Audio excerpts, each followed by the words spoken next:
Hope dimming that Congress will indeed reach a deal to keep the government running past midnight. What will the fallout be of the very first shutdown in nearly 2 decades? Joining us now is former Utah Governor Jon Huntsman, co-chair, by the way, of the nonpartisan group No Labels. And Governor, thank you for joining us. I wanted to pick up on something that you said yesterday on Meet the Press. You basically said, look, the Republicans know basically they're on a loop right now, and you cannot have an all-or-nothing approach. So why is the GOP taking this stand?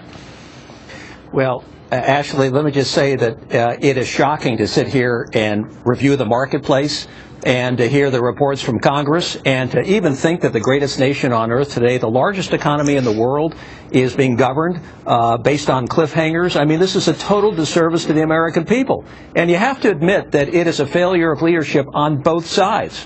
And I think the real losers here are the job creators. Let's not forget that we need to be talking about jobs and an environment in which job creation can take place.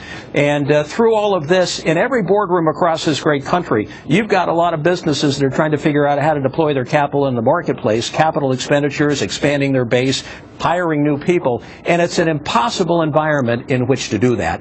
And No Labels, of which I am a part, if you go to nolabels.org, you will see a jobs first proposal, which I think at the end of the day is going to be taken very, very seriously because it creates a pathway, A, for the political class to find an exit, and B, for us to buy some time to cool down and to focus on the issues that are going to grow this economy and create jobs.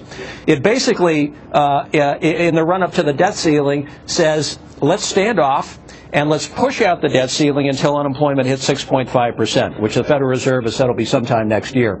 That's important because the Federal Reserve has basically said they're going to keep interest rates at zero until that time. Here's the problem, Governor, because I think I represent a lot of Americans when I say we're done with this. And it's so frustrating and annoying to sit here and listen to these conversations over and over and over again.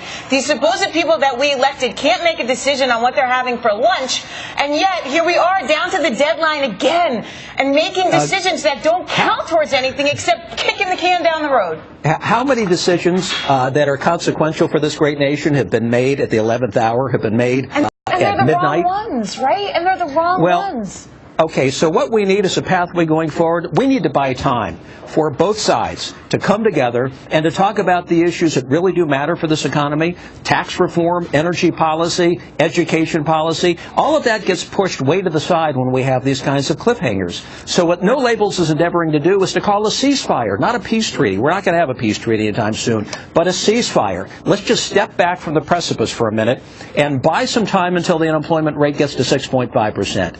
And in the meantime, let's talk about the important issues this nation desperately needs to cover in order for us to grow and create jobs and to meet our competitive challenges going forward.